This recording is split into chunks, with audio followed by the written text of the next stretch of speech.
बॉम्बे के भक्तों के साथ बॉम्बे के बॉम्बे के जो भक्त लोग हैं, इन लोगों का बड़ा ही सौभाग्य रहा श्री गुरुदेव के साथ संग प्राप्त करने का।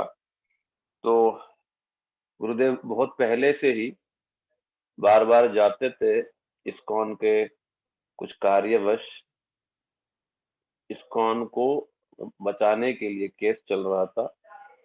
तो अ, स्वामी महाराज जी के ही जो बच्चे हैं, उन लोगों ने ये कह के केस डाल दिया था कि हमारे पिताजी की संपत्ति हम लोगों की संपत्ति। तो ये संन्यास वन्यास ये प्रमाणिक नहीं है, ये तो इन्होंने बिजनेस करने के लिए चले गए। तो तब जो है इस्कॉन के लोग जो है उनको गुरुदेव के पास गए। तो जाकर के श्री गुरुदेव से निवेदन किया कि किस प्रकार से इस्कॉन की रक्षा होगी, नहीं तो यदि केस नहीं जीतते तो सारा ही ये लेके चले जाते। तब श्री गुरुदेव जो हैं इस्कॉन को बचाने के लिए, स्वामी महाराज जी की जो प्रतिष्ठित चीज है उसको फिर बचाने के लिए श्री गुरुदेव जो हैं बार बार बॉम्बे आते थे। हम लोगों ने जो पूज्य श्री माधव महाराज जी से भी सुना, पहले तो साधारण ट्रेन में भेज देते थे। श्री गुरुदेव बड़े दीनहीन भाव से आते थे, फिर बीमार पड़ जाते थे कई बार। तो माधव महाराज जी ने बड़े इन लोगों से शिकायत की कि इस प्रकार ही आप लोग ले जाओगे तो गुरुदेव जो हैं फिर नहीं जाएंगे। तो तब उन्होंने फ्लाइट टिकट बना के दिया, तो फिर बार बार जाना आना हुआ। तो श्री गुरुदेव जो हैं कोर्ट में स्वयं जा करके वे लड़ते थे और कहते थे कि इनका सन्यास जो है वो प्रमाणिक है, और जो इनका सन्यास है वो मैंने ही दिया है, और मतलब मेरे सामने ही हुआ है। और जो इनके जो यज्ञ इत्यादि का समारोह जो है वो मैंने ही संपन्न किया है, और मेरे गुरुदेव से ही इन्होंने जो है संन्यास इत्यादि लिया है। तो इसीलिए जो है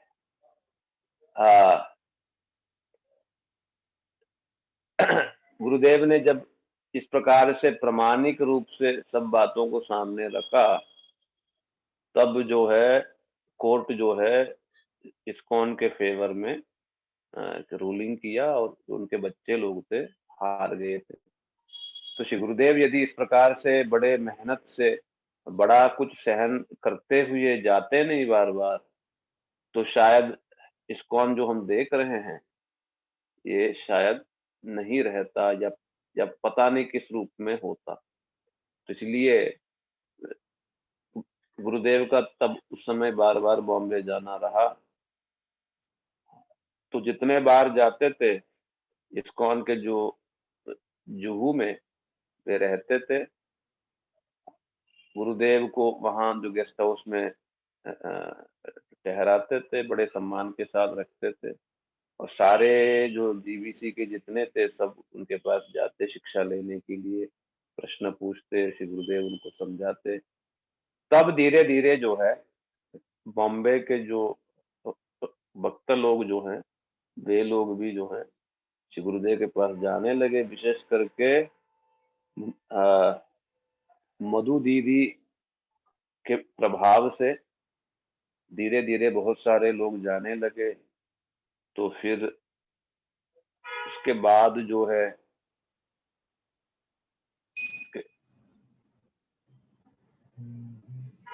meeting is now streaming live. Hare Krishna. हाँ प्रभु जी गलती हो गई थी, क्षमा करिएगा। हाँ, गलती होगी, कोई बात नहीं, हाँ जी, कोई बात नहीं, कोई बात नहीं। बस मैं केवल ये बोल रहा था श्री गुरुदेव कैसे बॉम्बे जाते थे, वो इस्कॉन का केस चल रहा था, किस प्रकार से बार बार जाना हुआ, जी। बार बार जाने के वजह से किस प्रकार से बॉम्बे के लोग फिर जुड़ रहे थे, इसके बारे में मैं थोड़ा मैं कह रहा था। जी। तो हम लोगों के साथ श्री जयदेव प्रभु जो है जुड़ गए हैं आज।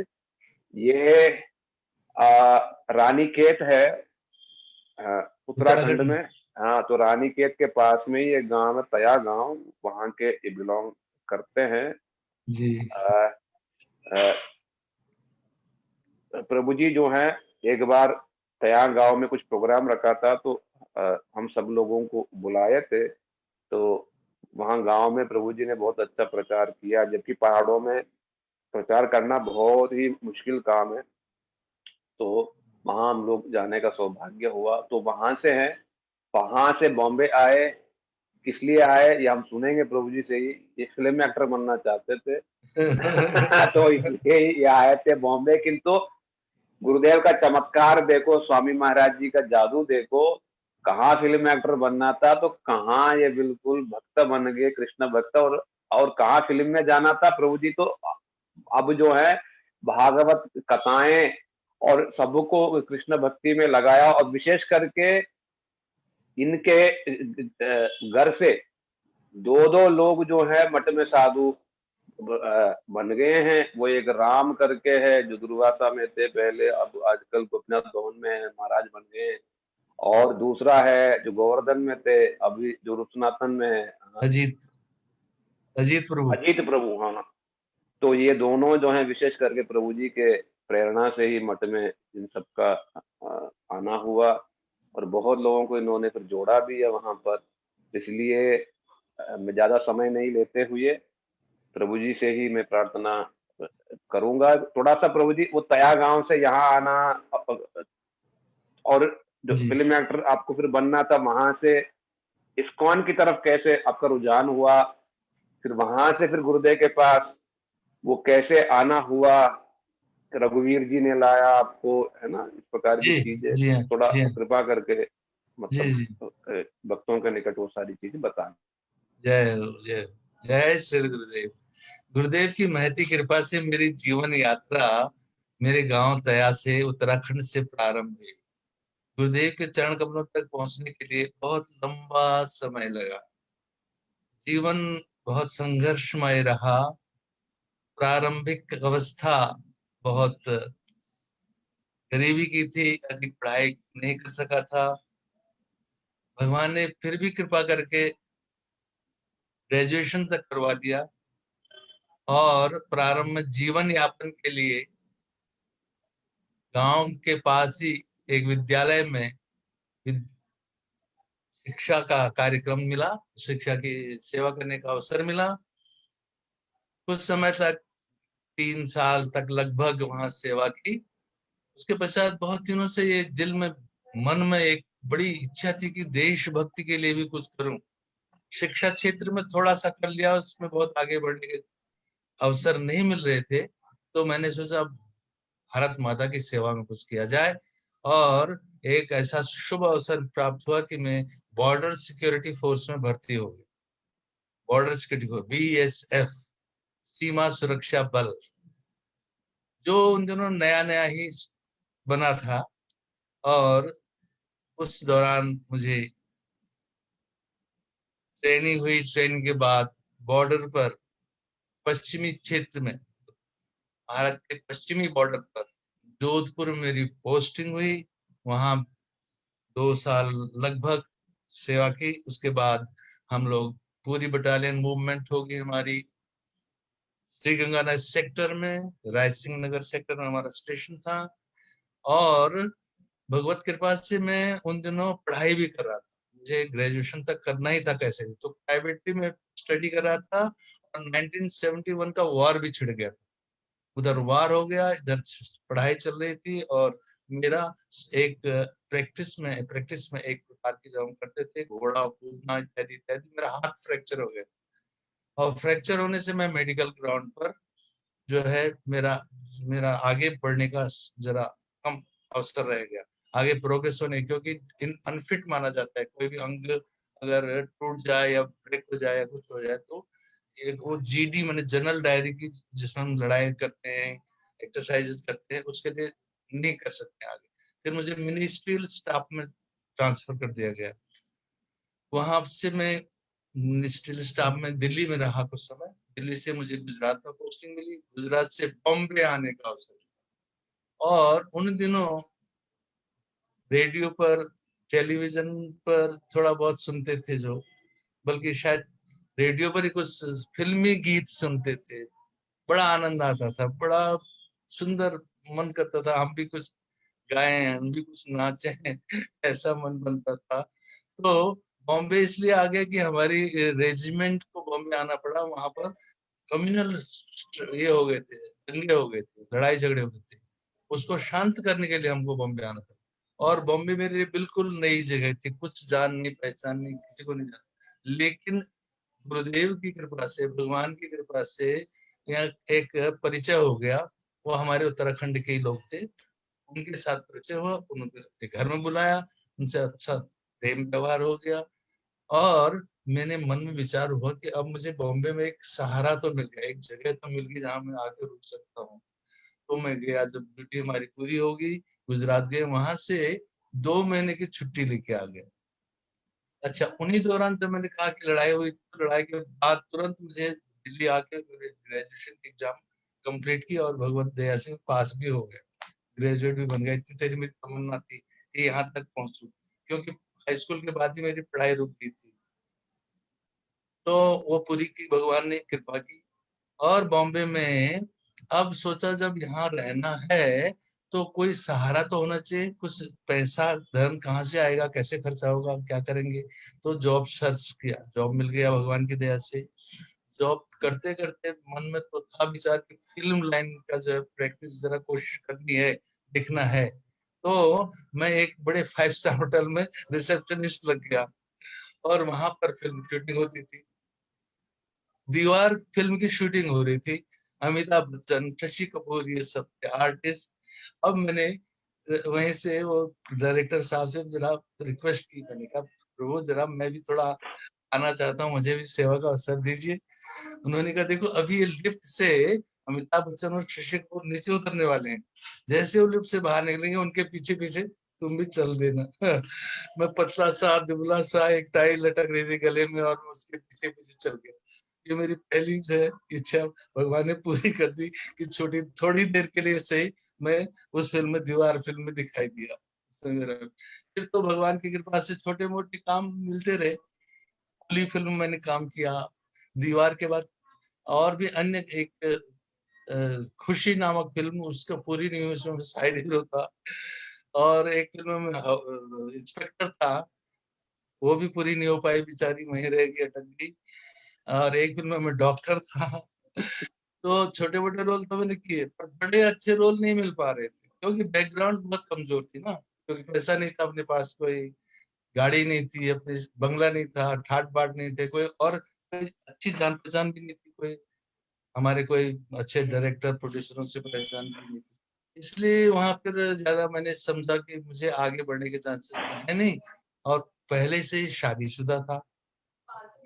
तो मैंने कहा यदि मैं इसमें ऐसे रह गया और मैं आगे नहीं बढ़ पाएगा तो मेरा तो अपराध हो जाएगा, मेरे बच्चे परिवार का क्या होगा। इसलिए इस किनारे को किनारे कर दिया, इसको छोड़ दिया। 2.5 साल तक लगभग थोड़ा स्ट्रगल भी करता रहा, थोड़ा जॉब भी करता रहा, पैसा कमाता रहा खर्चा निकालने के लिए। फिर मैंने डिसाइड कर लिया कि अब ये मेरे लिए ठीक नहीं है, ये लाइन में सक्सेस होने वाला नहीं हूँ, इसलिए उसको छोड़ो। उसको तिलांजलि दी और जॉब किया, नौकरी की, थोड़ा घर परिवार, थोड़ा मकान दुकान सब देखा, क्या कर सकते, कैसा कर सकते हैं। तो ये सारी कृपा भगवान की हो रही थी, मैं कुछ नहीं कर रहा था, मेरे गुरुदेव की कृपा हो रही थी, मेरे भगवान। क्योंकि मैंने सुना है गुरुदेव जन्म जन्मांतर के होते हैं, इसी जन्म के, पूर्व जन्म के भी हमारे गुरुदेव श्रील भक्तिवेदांत नारायण गोस्वामी महाराज ही थे। तो उनकी कृपा हो रही थी, भगवत कृपा हो रही थी। उसी सिलसिले में मेरा बम्बई में है तो स्ट्रगल था ही था, ऐसे वैसे तो बहुत कम छोटी सी तनख्वाह के ऊपर गुजारा करते थे। फिर बच्चे भी, 2 बच्चे हो गए थे, उनको भी बुलाना चाहिए था, थोड़ा उनकी पढ़ाई का भी यहाँ विचार करा, तो उनको भी यहाँ बुला लिया, छोटे से घर में रह रहे थे। तो एक समय में वहां पर मुझे एक और अवसर दिया भगवान ने। मैं जॉब करते करते एक अवसर मिला कि कुछ बिजनेस अपना खुद का हो जाए, खुद का ही ऐसे कुछ विचार आया, तो किसी ने मेरे को पार्टनरशिप में बुला लिया और मैं उस ट्रेवल एजेंसी का पार्टनर बन गया। पार्टनरशिप के दौरान मैं ऑफिस में बैठा होता था, तो एक दिन स्टोन से कुछ भक्त आ गए, उन्होंने कहा हम लाइफ मेंबर बुला रहे हैं, आप भी लाइफ मेंबर बन जाइए। तो मैंने कहा कितना पैसा लगेगा? बोले 3,333। मैंने कहा भैया है तो बड़ा अमाउंट, पर भगवान का सेवा का अवसर है तो लगा ही दो। तो भगवान ने बड़ी कृपा की, मैंने हाँ कह दिया और दे दी। 3,333 का रेट था वो, 1982 की बात। तो वो हो गया, लाइफ मेंबर बन गया। लाइफ मेंबर बना तो फिर थोड़ा भक्तों का कभी आना जाना हो गया, मिलना जुलना हो गया। अच्छा, ये तो हुआ, लेकिन तब तक मुझे ये कुछ पता नहीं था कि भगवान कृष्ण कौन है, भगवान राम कौन है, वृंदावन कहाँ है, मथुरा कहाँ है, ऐसा कुछ ज्ञान नहीं था। तो कहते हैं ना, बिनु हरि कृपा मिलहि नहीं संता। भगवान कृपा जब करते हैं, तभी संत गुरु मिलते हैं। तो एक समय में जब, अब तक मैंने कोई कथा नहीं सुनी थी, कोई प्रवचन नहीं सुना था, कोई कीर्तन नहीं, कोई मंदिर नहीं, बस कहीं हाथ जोड़ देना इतना ही काफी था। घर में छोटा सा हल्का सा एक मंदिर, देवी देवताओं का, उनको जरा अगरबत्ती धूप दिखा दे, इतने काफी था, इससे आगे कुछ नहीं। तो एक समय में प्रातःकाल उठा और मन हुआ कि थोड़ा टहल के आऊं, थोड़ा घूम के आऊं। तो घूमते घूमते गया, एक पार्क में भागवत कथा हो रही थी। मुझे पता नहीं भागवत कथा है कि क्या है, कुछ नहीं, पर सोचा चलो देखते हैं। अंदर जाके, अंदर गया, बैठा, कथा बहुत अच्छी चल रही थी, बड़ा आनंद आया, खूब अच्छा लगा और बैठा ही रह गया। फिर तो उठा ही नहीं। फिर भगवान ने कृपा की कि अगले दिन भी, फिर अगले दिन भी लगातार आना जाना हो गया, रोज कथा सुनता था रोज। तो प्रसंग चलता था गीता के ऊपर, भागवत के ऊपर, गुरुदेव के विषय में, कि गुरु आपके जीवन में होना परम आवश्यक ही है, इसके बिना कोई संभावना नहीं है कि हम जीवन में सफलता प्राप्त कर सकें, ऐसा प्रवचन में पता चले।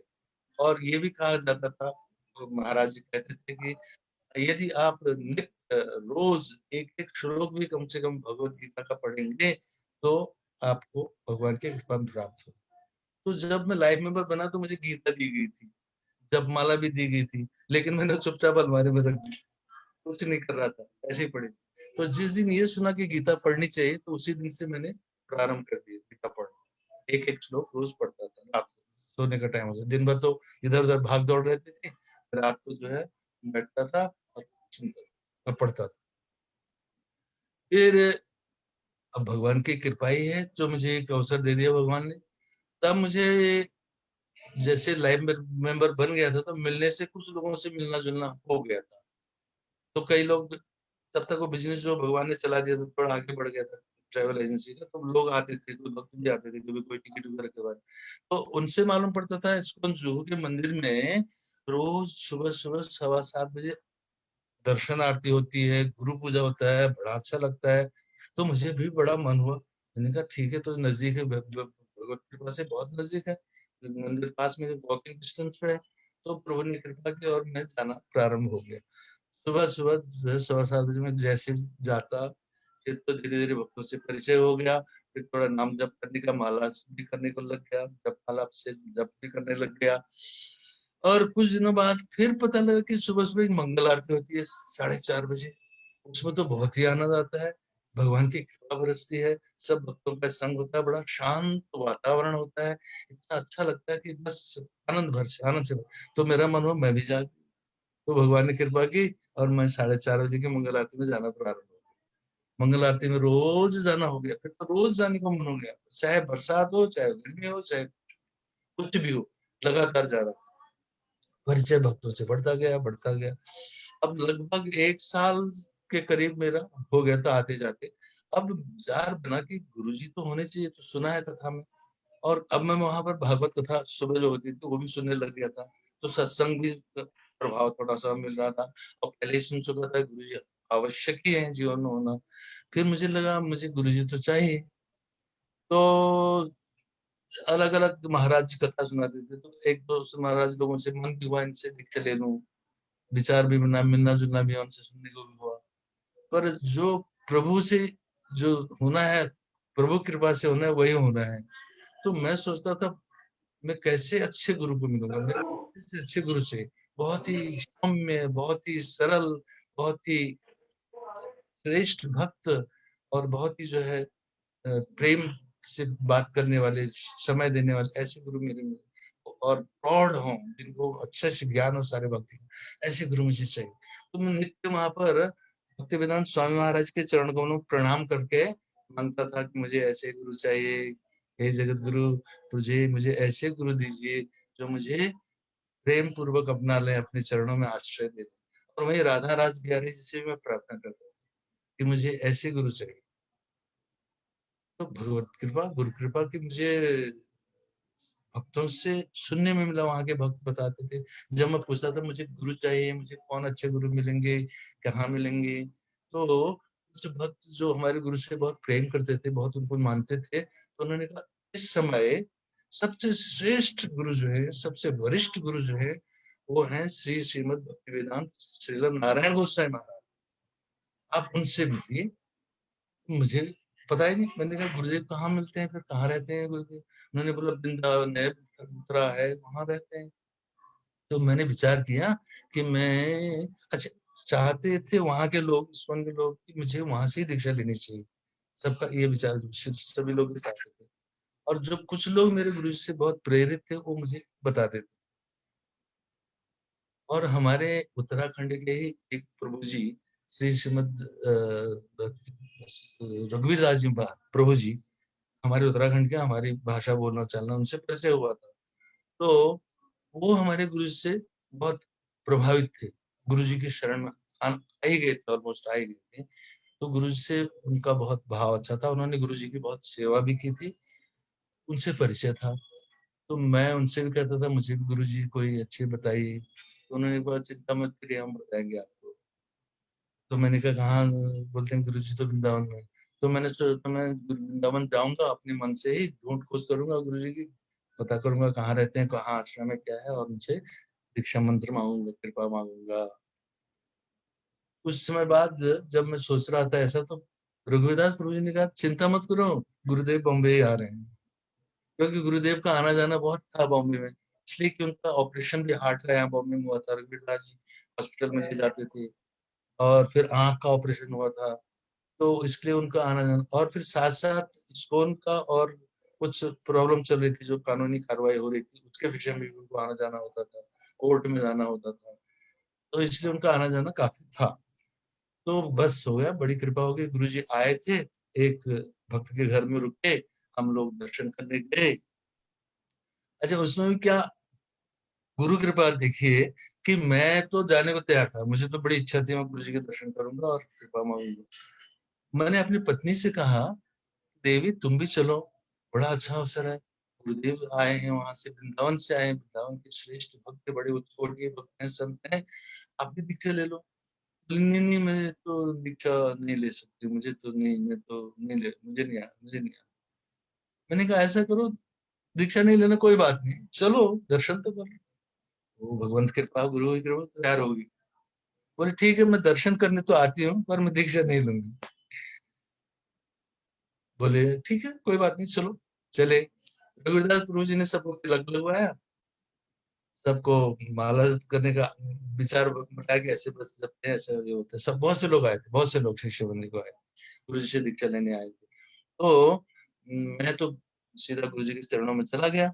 जब उन्होंने बुलाया अंदर, रूम में गया, नाम पूछा। मैंने कहा गुरुदेव मेरा नाम जयदेव दास है, जयदेव शर्मा है। तो गुरु जी ने कहा ठीक है, तुम्हारा नाम जयदेव दास है। मैंने कहा बस कृपा होगी, आसान दास जयदेव दास बन गया, बड़ी कृपा होगी। अब गुरुजी ने पूछा हरे कृष्ण मंत्र सुना है, जानते हो? हम, मैंने कहा गुरुजी जानता हूँ, सुनाओ। मैंने सुना दिया। गुरुजी ने बोला गायत्री मंत्र जानते हो क्या? ब्राह्मण कुल के हो गायत्री। हाँ, मैंने कहा गुरुजी जानता हूँ। बोले सुनाओ। मैंने गायत्री मंत्र सुना दिया। गुरुजी को जनेऊ भी दिखा दिया अपने, और मेरे पास तो जनेऊ था ही पहले से। तो गुरुजी प्रसन्न हो गए, नाम दे दिया, आशीर्वाद दिया, और कहा भाई मेरे शिष्य लोग तुम्हें बाकी आगे मार्गदर्शन करेंगे।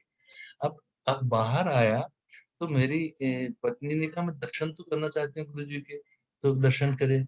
दर्शन देखते ही गुरु जी की ऐसी कृपा हुई कि इसका हृदय परिवर्तन हो गया पत्नी का। बोले, मैं भी इसे दीक्षा ले ही लेती हूँ। मैं भी दीक्षा ले लेती हूँ। और भगवत कृपा, गुरु जी के सामने गई और दीक्षा मंत्र मिल गया। नाम गुरुजी ज्यादा बदलते नहीं थे, जो नाम उनको अच्छे लगते थे वही रहने देते। तो मेरा नाम जयदेव से जयदेव दास किया, और टीका हेमा था तो हेमा हेमा ही रखा, हेमा हेमा देवी दासी नाम दे दिया। और मैंने एक बात अनुभव की प्रभु, उन दिनों मैंने खाली देखा था लोगों की दीक्षा होती होगी कैसे होते हो, पर मैंने एक अजीब सा अनुभव किया दीक्षा लेने के बाद। दीक्षा मतलब सिर्फ हरे कृष्ण महामंत्र और गोपाल मंत्र इतना ही दिया था गुरुजी ने उस टाइम। तो बाहर आके जब बैठा तो मेरे को एक प्रकार का रोना सा हो गया, मेरा हृदय बरसा गया। मुझे बड़ा ऐसा रोना, जैसे खुशी के जैसे आंसू, आंसू तो नहीं आए होंगे पर गदगद हो गया, हृदय भरा गया। तो मैंने कहा ऐसा क्यों हुआ होगा। मैंने बाद में किसी महाराज से पूछा ऐसा क्यों होता है, बोले दीक्षा के टाइम ऐसा होता है। ये क्या होता है, एक प्रेम प्रेम बंधन गुरुदेव से, उस गुरुदेव के चरणों में आप जुड़ जाते हैं, गुरुदेव से आपका संबंध हो जाता है। जिनको आप कभी पहले देखे भी नहीं थे उनसे आपका संबंध हो जाता है। तो एक भाव बनता है, एक भाव बढ़ता है कि मैं गुरुदेव का हो गया, गुरुदेव मेरे हो गए, मेरे एक चार भाव ऐसा बन जाता है, इसलिए वो थोड़ा सा हृदय गदगद हो जाता है, रोना सा। तो ऐसा हुआ।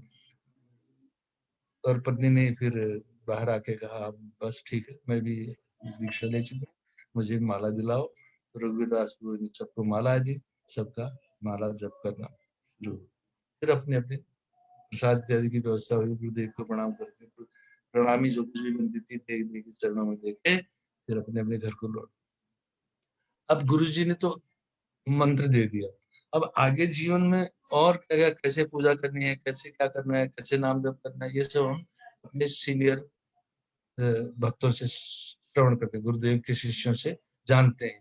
तो रघुवीर दास जी भी हम बताते थे। फिर हमारा परिचय मठ के अन्य गुरुदेव के शिष्यों से भी हो गया। माधव महाराज जी उस टाइम ब्रह्मचारी थे, उनके साथ रहते थे, गुरु जी के साथ रहते थे, हम आना जाना, तो उनसे मार्गदर्शन मिलता था। अन्य भक्तों से हमारे तीर्थ महाराज जी जो भगवत धाम को प्राप्त कर चुके हैं, गोलोक धाम गोलोकवासी हो गए, उनसे हमने प्रेरणा प्राप्त की। श्रीधर महाराज से कृपा प्राप्त हुई, उनसे सबसे कथाएं सुनते रहते। समय समय पर गुरुदेव जी बॉम्बे भी आते थे, बॉम्बे में समय समय पर कथा सुनाते थे, और हम सब परिवार के लोग, दूसरे लोग जितने भी शिष्य बन गए जुड़ गए थे, वो सब कथा श्रवण करने जाते। खूब आनंद आता, खूब आनंद आता, खूब अच्छे कीर्तन होते, अच्छे अच्छे भक्त। और हमारे गोलोकवासी कृष्णदास प्रभु जी बहुत सुंदर कीर्तन गाते थे, बहुत अच्छा, बहुत धूम मचती थी। तो आनंद आता था, खूब नाचते थे हम लोग कीर्तन, खूब नाचते थे, बड़ा ही आनंद आता। तो गुरु जी से मैं थोड़ा सा दर्द भी लगता था कि मैं नाच रहा हूँ, गुरु जी को बुरा तो नहीं लगता होगा। मेरे को नाचना हो ही जाता था, कीर्तन में मन अपने आप ही उछल कूद हो जाता, शुरू हो जाता था। क्योंकि इस्कॉन में जब कीर्तन करते थे खूब नाचते थे, तो वहीं से वो थोड़ा सा बन गया था ऐसा। तो मैंने सीनियर डिवोटी से पूछता था कि गुरु जी की नाराजगी नहीं होती उंगली में नाच, बोले नहीं गुरु जी प्रसन्न होते हैं, नाचा करो नाचा करो। फिर तो मैं बड़ा खुश हुआ, खूब नाचा। एक दिन मलाड करके जगह है बॉम्बे में, वहाँ प्रोग्राम था गुरु जी का, वहां भी खूब नाचा, खूब नाचा। बाद में गुरु जी ने मेरे को बुलाया, कहा अरे बहुत अच्छा नाचते हो, ये तो अच्छा लगा, खूब निर्लज होकर नाचा करो, अच्छी बात है, अच्छा है। मुझे बस मुझे और भी प्रसन्नता हुई। अब गुरु जी चाहते हैं कि नाचने में कोई हर्ज नहीं, नाचना चाहिए। तो इस तरह जगह जगह पे प्रोग्राम हुआ करते थे हमारा, रोज हर प्रोग्राम में हम जाते थे, और जो कुछ छोटी मोटी सेवा बनती थी वो हम करते थे गुरु जी की। तो एक समय हमने विचार बनाया कि गुरु जी के चरण कमल हमारे घर में पड़े तो कितना अच्छा होगा। और दूसरे दिन रघुवीर दास जी ने बोला मैं कल सुबह गुरु जी को आपके घर में लेके आ रहा हूँ। हाँ हाँ, बड़ा आनंद हो गया, बड़ी खुशी। और गुरु जी का प्रसाद भोजन की व्यवस्था घर में, बहुत से शिष्य लोग आगे जुड़ गए, छोटा सा घर था, घर भर गया भक्तों से। और गुरु जी को सुंदर जो है कथा, गुरु जी कथा सुनी, श्रवण किया, कीर्तन हुआ, प्रसादम हुआ। गुरु जी को फिर थोड़ी देर के लिए विश्राम करना था, अपने रूम में विश्राम कराया गुरुदेव जी को। लेकिन बहुत साधारण और छोटा सा घर था, छोटा सा बाथरूम, गुरु जी को बाथरूम जाना था, आए बाहर। मैंने कहा गुरुदेव बहुत छोटा सा घर है, आपको कितनी परेशानी हो रही होगी, बहुत कष्ट हो रहा होगा, क्या करूं गुरुदेव ऐसे। गुरुदेव कहते हैं अरे अरे ये तो महल है, ये घर क्या महल है, ये तो। ऐसे मेरा उत्साह बढ़ा है गुरुदेव, मेरा उत्साह बढ़ा है। जैसे कि जैसे कि हम कहाँ के किस नाली के कीड़े कहाँ पड़े रहते, न जाने क्या क्या जीवन कैसा होता। कहाँ ऐसे महात्मा मिल गए, ऐसे गुरु मिल गए, ऐसे संत मिल गए, हृदय गदगद हो गया, आनंद हो गया। गुरु जी की फिर विदाई होगी, गुरु जी गए। फिर हर साल तो कथा होती थी, कभी कहीं कभी कहीं, कभी हर कथा में हम पहुंचते पहुंचते थे। अब गुरु कृपा से ही हम लोग अपने भौतिक संसार में भी आगे बढ़े। गुरु जी की ऐसी, जब से गुरु जी हमारे जीवन में आए तो हम उन्नति करते रहे, बढ़ते रहे। भगवत कृपा से फिर हमारे को एक थोड़ा बड़ा घर मिल गया, बड़ा घर थोड़ा। और अब की बार फिर जब गुरुदेव आए बॉम्बे, तो मैंने कहा गुरुदेव अब तो थोड़ा बड़ा घर है, आप कृपा करके आइएगा, आपके चरण कमल में घर में पड़ेंगे तो सब परिवार में आनंद होगा, अच्छा लगेगा, सब बहुत कृपा होगी। गुरुदेव का तो सारा कार्यक्रम तो माधव महाराज जी देखते थे। तो माधव महाराज सीधे मना कर दिया, सीधे मना कर दिया, नहीं है समय बिल्कुल नहीं है, गुरु जी का प्रोग्राम बहुत व्यस्त है, कहीं कहीं बहुत जगह जाना है, नहीं आ सकते। मैं था, मेरी पत्नी थी, मेरी बेटी थी सुनीता, उसने भी दीक्षा ले ली थी, उसको भी दीक्षा मिल गई थी। जब बहुत बार कहा तो वो प्रभु जी ने तो बिल्कुल मना कर दिया। गुरु जी ने देखा ये, गुरु जी ने कुछ बोला नहीं, तो इतनी देर में जब बिल्कुल ही लगा कि नहीं आने वाले हैं, बिल्कुल ही नहीं, ना ही हो रही है, माधव महाराज जी बिल्कुल मना कर रहे हैं, तो मेरी बेटी को आंसू आ गया, रो पड़ी, गुरु जी के सामने रो पड़ी। उसको लगा कि मेरे घर में गुरु जी ने, बड़ा दुख हो गया, रोते रोते आंसू बहे। तब गुरु जी को बड़ी दया आई होगी हृदय में, बोले बेटा मत रो, मत रो, हम थोड़ी समय के लिए जरूर आएंगे, चिंता मत, रोना मत कर। उसके आंसू धीरे धीरे थम गए, गुरु जी का हृदय पिघल गया हो आंसू देख। तो गुरु जी की कृपा हुई, दूसरे दिन सुबह सुबह सुबह सुबह कहीं जाना था और आगे जाना था, तो हमारे घर में आगे स्वागत सत्कार जो भी होता था, चरण प्रचारण, चरणामृत ग्रहण किया परिवार के सभी लोगों। 3 लोग तो हम तब तक गुरु जी से दीक्षा ले चुके थे, मैं, मेरी पत्नी और सुनीता, बड़ी बेटी। तीनों को ये हरिनाम और मिल गया था। मेरी मेरी तो शायद पूरी दीक्षा हो गई थी, ब्राह्मण दीक्षा तक भी हो गई थी, और पत्नी को बाद में हुई थी। तो फिर तो घर में जैसे साधारण तौर पर सुबह सुबह का समय था, कम समय था, गुरु जी को जल्दी जाना था, तो गुरु जी को और तो कुछ लेना नहीं, थोड़ा सा फलाहार गुरु जी ने ग्रहण किया, थोड़े से फ्रूट्स फल फूल हमने तैयार किए थे, भोग लगाया गुरु जी ठाकुर जी को, महाराज जी ने लगाया, गुरु जी ने पाया, शिष्यों को दिया, सबने फलाहार थोड़ा सा प्राप्त किया। फिर गुरु जी ने कहा अब हमको जाना है, अभी अधिक समय नहीं है और आगे कार्यक्रम है। तो अब गुरु जी और उनके साथ जो अन्य शिष्य है, कुछ बॉम्बे के भी 1-2 शिष्य आए थे साथ में, उतरने लगे घर से, 7वें माले से लिफ्ट से उतरना था, तो सब लिफ्ट में चले गए अंदर। अब मैंने देखा लिफ्ट में तो अब जगह ही नहीं है, मैं क्या करूं, अब लिफ्ट को नीचे जाएंगे, मैं तो रह जाऊं। तो मैं इधर से लिफ्ट नीचे हुई, उधर से मैं सीढ़ियों से दौड़ा, क्योंकि मन में विचार था कि मैं ही नीचे जाके गुरु जी के कार का दरवाजा खोलूं और गुरु जी को बिठाऊं। मन भाता, ऐसा दौड़ा, ऐसा स्पीड से दौड़ा कि गुरुजी उतर के जैसे ही गाड़ी की ओर बढ़ रहे थे आगे, गाड़ी थोड़ा आगे दूरी पर थी, उधर को जा रहे थे, तो और मैं पीछे से भागा और मेरे को गुरुदेव की कृपा मिल गई। मैंने दरवाजा खोला, गुरुजी को बिठाया, गुरुजी के चरण स्पर्श किए और आशीर्वाद प्राप्त किया। ऐसे गुरुजी की कृपा मिल जाती थी, जब भी चाहिए तो हो जाता था, हो जाता था। अब एक समय भगवत कृपा से जब हमने नया घर ले लिया था, तो पुराने घर को किराए पे दिया था, और किराएदार ने बाद में खाली छोड़ा ही नहीं, घर को छोड़ा ही नहीं, खाली नहीं कर, एग्रीमेंट खत्म हो गया, सब न किराया दे रहे न खाली कर रहे हैं। अब बड़ी समस्या हो गई, पुलिस स्टेशन जा रहा हूँ, इधर भाग रहा हूँ, उधर भाग रहा हूँ, इधर से बहुत से, हर तरीके से कुछ नहीं हो रहा है। पुलिस ने भी कुछ नहीं करके दिया, पैसे भी खा लिए, लेकिन किया कुछ नहीं। बहुत दुखी हो गए, क्या करें। एक दिन मैंने कहा गुरु जी से कहते हैं, ऐसा लोग कहते हैं, संत कहते हैं, जब तुमसे कुछ नहीं होता है, जब तुम्हारी स्थिति बिल्कुल बिगड़ जाती है, तुम्हारे हाथ में कुछ करने को नहीं होता है, तो तुम्हें अपने गुरुदेव से कहना चाहिए, अपनी समस्या अपने गुरुदेव से कहनी चाहिए।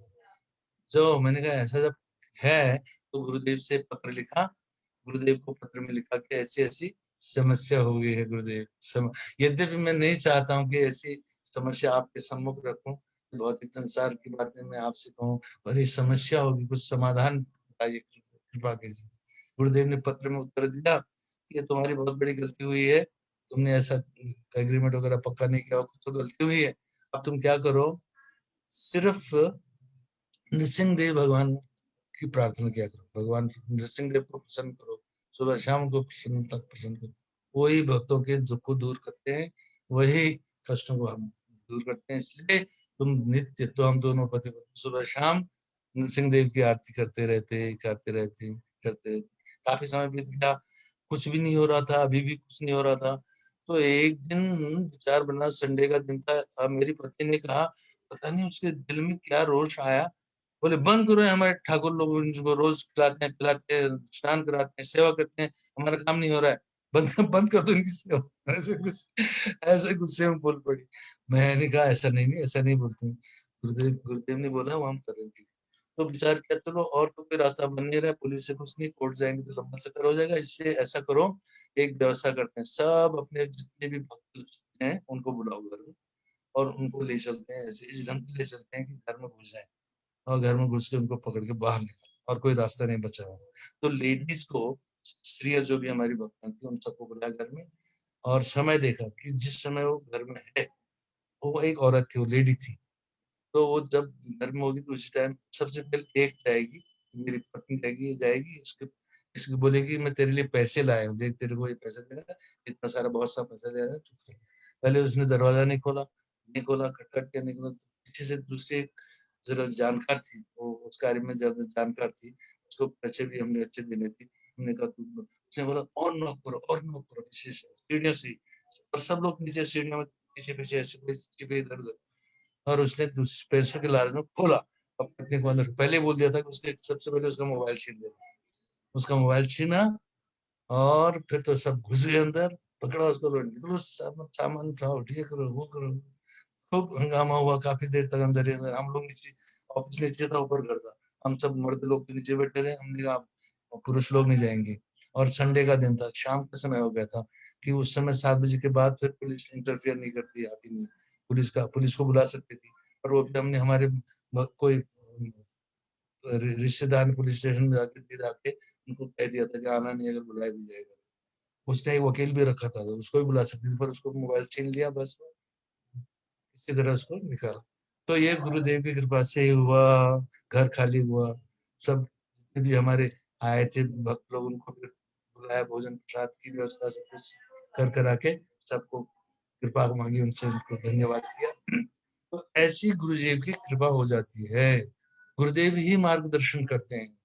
जब हम सब जगह से हार जाते हैं, अगर गुरु जी के चरण कमलों में जाके प्रार्थना करें तो गुरुदेव, जो कहते हैं संतों से, गुरुजनों से ही कृपा मिलती है, उनसे ही मार्गदर्शन मिलता है। तो हमको ऐसा सुंदर मार्गदर्शन मिला, हमारा काम हो गया, बड़ी कृपा हो गई। अब गुरुदेव ने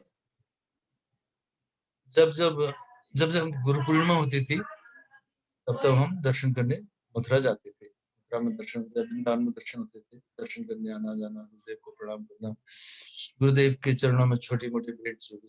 तो मैं जब कभी अकेला जाता तो परिवार के दूसरे सदस्य, बेटियां, बेटा, ये पत्नी, सब कुछ न कुछ सेवा में दे देती, एक एक लिफाफा दे दिया गुरु जी के चरणों। कुछ अड़ोस दूसरे भक्त जो नहीं जा सकते, कोई बूढ़ी माताएं नहीं जा सकती, वो भी देते लिफाफा। तो मैं गुरु जी के चरणों में एक एक करके नाम लेके देता रहता, ये छोटी लड़की है, बड़ी लड़की है, दूसरी लड़की है, तीसरी लड़की है। गुरु जी मजाक बोल, विनोद में बोलते, अरे बाप ने भी कुछ दिया है क्या, बाप का नाम नहीं दे रहे, सब लड़के ही दे रहे, लड़के दे रहे। गुरु जी मैं भी दे रहा हूँ, मैंने भी एक लिफाफा गुरु जी के चरणों में रखा। गुरुदेव बड़े प्रसन्न। अच्छा, एक समय ऐसा हुआ कि गुरुदेव को बॉम्बे का प्रोग्राम पूरा करने के बाद मथुरा लौटना था, तो बाई फ्लाइट दिल्ली जाना था। हम लोग सब शिष्य लोग, भक्त लोग, बहुत सारे उनको विदा करने एयरपोर्ट गए। एयरपोर्ट में जाके पता लगा कि फ्लाइट डिले हो गई, लेट हो गया। तो एक जगह पे गुरु जी को बिठा दिया गया आसन देके, और सब भक्त लोग अपने सामने बैठ के चुपचाप कथा सुनने लगे, कुछ न कुछ गुरु जी सत्संग की बातें सुनाते रहे।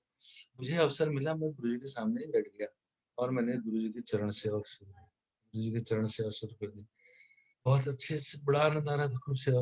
गुरु जी अपना प्रवचन कर रहे थे, मैं कथा। अभी लगभग 15-20 मिनट हुए होंगे, गुरु जी को पता नहीं क्या लगा, पैर में दबाव कुछ ज्यादा दब गया, क्या हुआ, एकदम क्रोध में से, छोड़ो मेरा पैर, खरीद लिया है क्या, ऐसे शब्द थे गुरु जी के, यही शब्द। थोड़ा मतलब खरीद लिया क्या, मैंने कहा ये क्या हुआ, गुरु जी क्यों नाराज हो गए। पर बाद में कई बार सुना था कि मन में रियलाइज है, गुरु जी की डांट भी तो आशीर्वाद ही होता है। और फिर मन प्रसन्न हो गया, कोई बात नहीं, डांट मिली तो आशीर्वाद ही मिला है, कोई चिंता की बात नहीं। गुरु जी का उस दिन फिर वहां से विदा हो गए। तो जब जब आना होता था हमारा, गुरु जी से मिलना होता रहता था, गुरु जी से प्रणाम करके आशीर्वाद प्राप्त करते रहते, कथा सुनते रहते थे। गुरु जी से मतलब बहुत आत्मीय संबंध हो गया था। और बाद में जब गुरु जी का आना जाना कम हो गया, व्यस्त बहुत हो गए, व्यस्त हो गए, विदेशों में यात्राएं बहुत होने लगी, मिलना जुलना नहीं होता, मन बड़ा अशांत रहता, कैसे गुरु जी। फिर मैं पत्र व्यवहार करता था, गुरु जी को पत्र लिखता था। फिर तो ये कंप्यूटर का जमाना आ गया था, तो मैं मैसेज कर देता था गुरु जी को। और एक बार जब ये सिस्टम नहीं आया था मैसेज का, तो पत्र लिखते थे, हस्तलिखित पत्र। तो एक बार पहले पहले शुरुआत में मैंने एक पत्र लिखा था गुरु जी, कुछ प्रश्न पूछे थे उसमें। बहुत से प्रश्न थे, लेकिन मुझे ध्यान में खाली एक दो प्रश्न। मैंने पूछा, गुरुदेव हम भगवान शिव की पूजा क्यों नहीं कर सकते, उनकी भक्ति क्यों नहीं कर सकते, एक प्रश्न। एक प्रश्न दूसरा ये था कि मेरे को, औरों का भी कुछ कुछ थे, पर एक ये था कि हम लोग भगवान को भोग लगाते हैं, अगर सब लोग आते हैं तो क्या गुरुदेव रजस्वला स्त्री भी भगवान के लिए भोग बना सकती हैं, उनका बनाया भोग लग सकता है, तो प्रसाद परोसा जा सकता है, ऐसा एक प्रश्न था। तो गुरुजी ने और भी प्रश्न, कम से कम 5 प्रश्न रहे होंगे, याद नहीं है, उन्होंने पत्रिका में छपा दिए। तो मेरे पहले प्रश्न का उत्तर गुरुदेव ने दिया कि भगवान शिव देव देव कैटेगरी में देवता है, महादेव उनका नाम है, देवताओं में महान है, बड़े हैं।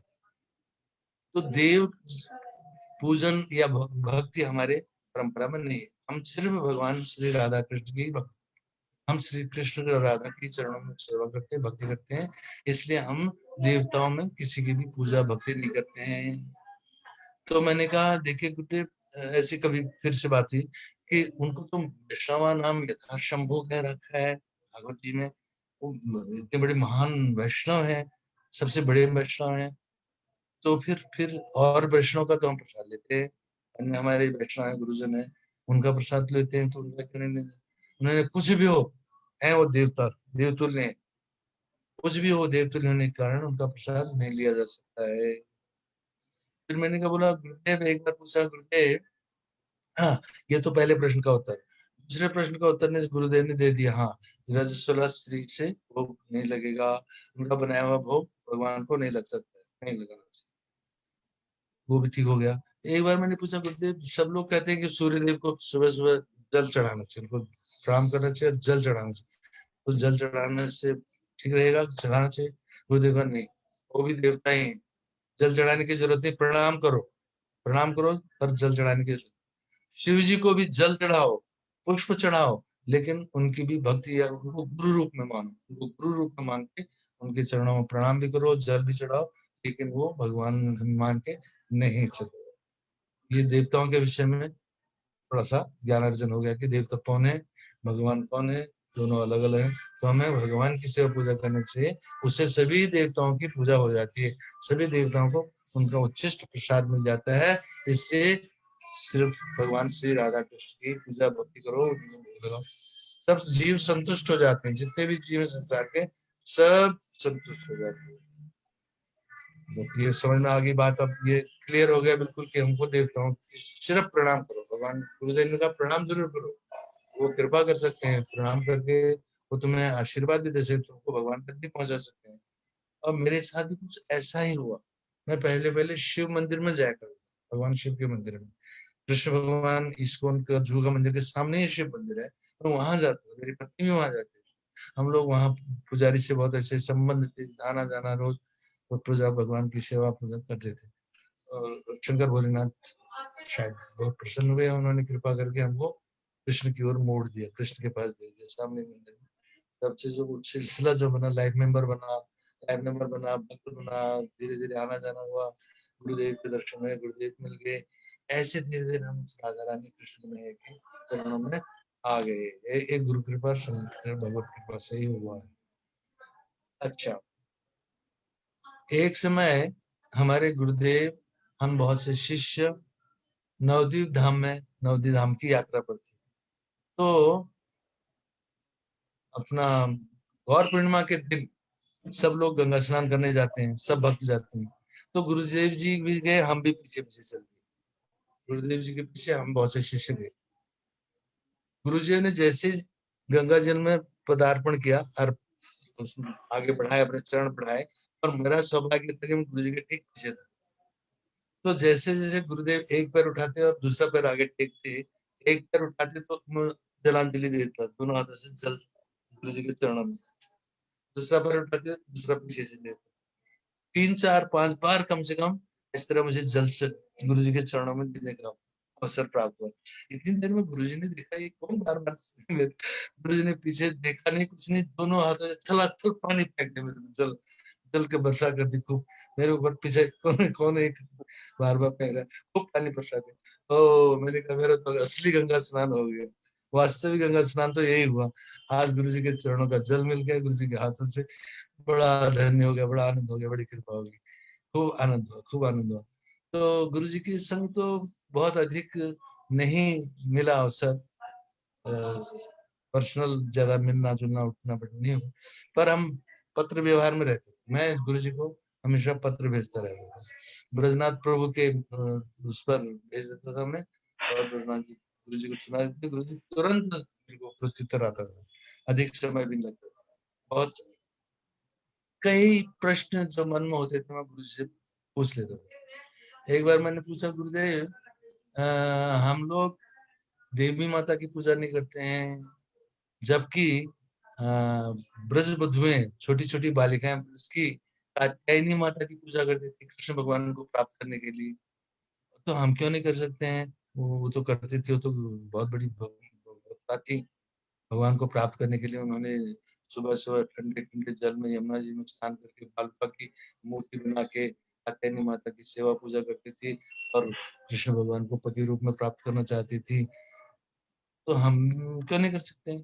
गुरु ने कहा, गुरु जी ने लिखा, अरे तो हम गोपी तो नहीं है ना, हम गोपी थोड़े हैं, हम तो छोटे मोटे साधक हैं, इसलिए हम उनकी बराबरी नहीं कर सकते। हमको तो सीधा सीधा भगवान को गुरुदेव के माध्यम से सेवा पूजा करनी, जैसा गुरुदेव का आदेश हो ठीक वैसा ही करना चाहिए। तो इसलिए हमें कात्यायनी की तरह पूजा करनी, कात्यायनी की पूजा, देवी की पूजा करने की आवश्यकता नहीं है। हम श्री श्री राधा कृष्ण की पूजा करते हैं, पाठ करते हैं, उसी में हमारा जीवन सफल है। तो वो बात भी बहुत समझ में आ गई, साफ हो गया कि अब किसी और की पूजा नहीं करें। एक बार मैंने प्रश्न किया, गुरुदेव कि पुष्टि मार्ग वाले कहते हैं, पुष्टि मार्ग वाले कहते हैं कि वात्सल्य प्रेम, वात्सल्य प्रेम भक्ति जो है वो सर्वोच्च है, सबसे ऊंची, श्रेष्ठ। और हमारे यहाँ बताया जाता है कि मधुर, भगवान का मधुर रस में जो सेवा पूजा की जाती है वो सबसे श्रेष्ठ भाव है, और पुष्टि मार्ग वाले कहते हैं। तो जबकि ये देखा गया है कि छोटे से कन्हैया को माँ बाप के रूप में जब प्यार करते हैं, बहुत आनंद लेते हैं, बहुत अच्छा लगता है उनको। वो लोग ये कहते हैं कि बस कन्हैया को प्रसन्न करो, खिलाओ पिलाओ नहलाओ धुलाओ कपड़े पहनाओ, गोद में खिलाओ। हाँ, बालक अपने छोटे छोटे बच्चे को जिस तरह प्यार करते हैं उससे भी अधिक प्यार करो, उससे भी अधिक प्यार, और खूब लाड लड़ाओ, खूब अच्छा अच्छा माखन इत्यादि खिलाओ, हाँ मिष्ठान खिलाओ, लड्डू पेड़े खिलाओ, और इस तरह उनकी बार बार सेवा पूजा करते रहो, उनके ध्यान में उनको, छोटे से बालक को जिस तरह कोई पालते पोसते हैं, बड़ा करते हैं, वैसे ही भगवान श्री कृष्ण की सेवा, उनको भगवान नहीं अपना बालक मानो, अपना बच्चा मानो, अपना छोटा सा नन्हा सा प्यारा सा बच्चा मान के उसकी सेवा पूजा करोगे तो तुम्हें भगवत प्राप्ति हो जाएगी। गुरुदेव ने कहा,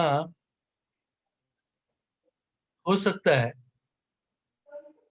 पुष्टि मार्ग में ये विचार हो, लेकिन हमारे संप्रदाय में श्रेष्ठ भक्ति बताई गई है, मधुर मधुर भक्ति, कृष्ण भगवान के मधुर रस में जो सेवा की जाती है राधा कृष्ण, वही सर्वश्रेष्ठ है। हमको वही मानना है, जो हमारी परंपरा में है, जो हमारे गुरुजनों ने दिया है, वही हमारे लिए श्रेष्ठ भक्ति है, हमको वही भक्ति करनी चाहिए।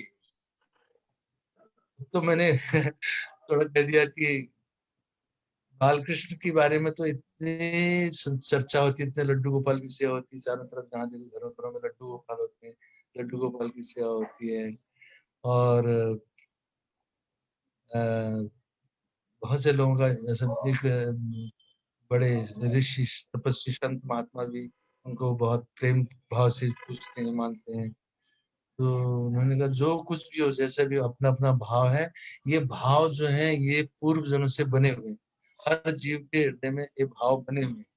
किसी में वात्सल्य है, किसी में सत्य है, किसी में मधुर है, किसी में शांत है, किसी में ये अलग अलग भाव पहले से स्थापित है, हृदय में है, हर जीव के हृदय में है। और ये सिर्फ सत्संग से जागृत होते हैं। जब जब भगवान की कथा सुनने को मिलती है, सत्संग मिलता है, कीर्तन श्रवण करने को मिलता है, गुरुजनों के चरणों में रहने का अवसर मिलता है, कथा श्रवण करते करते ही ये भाव स्वयं जागृत हो जाते हैं। इनको जागृत करने की आवश्यकता नहीं होती। तो जो वात्सल्य भाव के हैं उनकी अपनी सेवा है, अपनी। जो मधुर भाव के हैं उनकी अपनी है। कोई सख्य भाव वाले हैं उनकी अपनी है। तो इसलिए हमारे जो भाव, हमारे जो परंपरा है, हमारी परंपरा में मधुर भाव की ही विशेषता है, महानता है। तो एक बार मैंने प्रश्न कर लिया गुरुदेव से, ऐसे प्रभु जी, गोवर्धन में हम लोग। हाँ प्रभु जी। हरे कृष्णा, टाइम हो गया, क्षमा चाहता हूँ। हरे कृष्णा। अच्छा हाँ अच्छा अच्छा। हाँ, अच्छा इसके बाद एकदम सपना बस दीदी भी फोन हैं। करना इमीजिएट इमीजिएट। हाँ हाँ अच्छा हाँ, अच्छा। बस। हाँ, अच्छा ठीक है बस ठीक है। बस तो प्रणाम गुरुदेव की करके। बहुत बड़ी हाँ, कृपा। प्रणाम। गुरुदेव के चरण कमलों में अनंत कोटि दंडवत प्रणाम। दासानुदास जयदेव दास मुंबई से सभी संतों महात्माओं गुरुजनों और गुरु परंपरा को अनंत कोटि दंडवत प्रणाम करता हूँ। जय जय श्री राधे। जय जय जय जय श्री प्रभु राधे। की जय जय। जय कितनी श्री राधे। समस्त गुरुवृंद मधुर की जय। बातें, कितनी मधुर बातें आपने शेयर किया। विशेष करके श्री गुरुदेव ने बोला ये घर नहीं, ये तो महल है।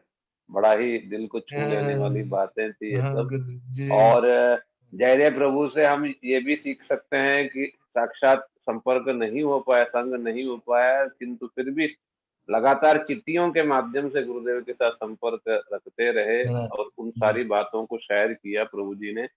बड़ा ही मतलब कि मधुर मधुर गुरुदेव से प्रश्न पूछे हैं।